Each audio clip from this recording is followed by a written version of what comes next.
On this day in Seventh Day Adventist history, January 27, 1872.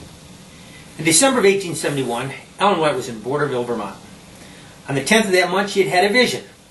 She started out writing the part of the vision that related to Elder Merritt Cornell on December 27, but she did not finish it that day. Finally, early in the morning of January 18, 1872, she awoke with the impression that she needed to write out the testimony for California and get it into the very next mail. It was needed. The impression came a second time, so she arose and she completed the letter.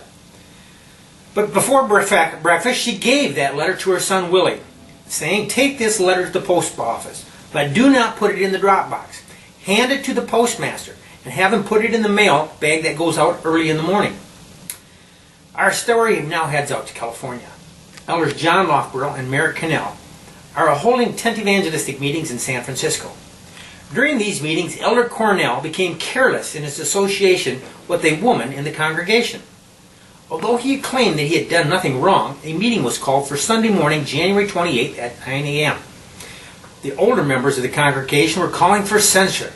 The younger members were backing Elder Cornell. To all appearances, a division in the church was inevitable. As John Loughborough started out for the meeting that morning, he met Elder Cornell on the sidewalk near his boarding place, weeping. "Brother Loughborough," he said, "I am not going to the meeting."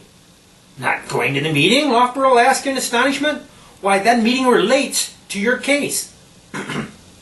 "I know," he said, "but I am all wrong. You are right in the position you have taken in reference to me. Here is a letter of confession I have written to the church. It is better that you read it to them, and better for those who might sympathize with me if I were not there." "But what has happened to make such a great change since yesterday?" Loughborough replied.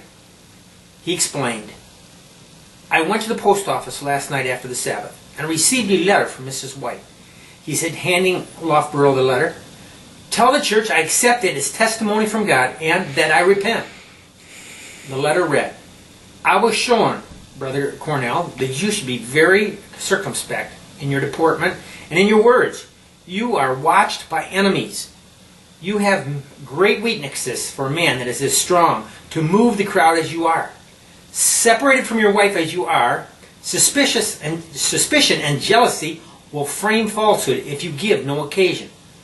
But if you are careless, you will bring a reproach upon the cause of God, which would not soon be wiped away. Satan is tempting you to make a foolish man of yourself.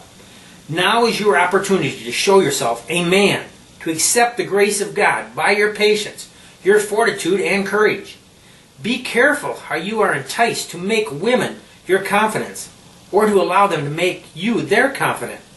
Keep aloof from the society of women as much as you can. You will be in danger otherwise." That vision was given a month and a half earlier. Ellen White had started to write that message out 1 month earlier. The letter had been mailed 9 days earlier, but it arrived just on the day it was needed. On this day, January 27, 1871, Elder Merritt Cornell received the letter that saved the Church of San Francisco from splintering.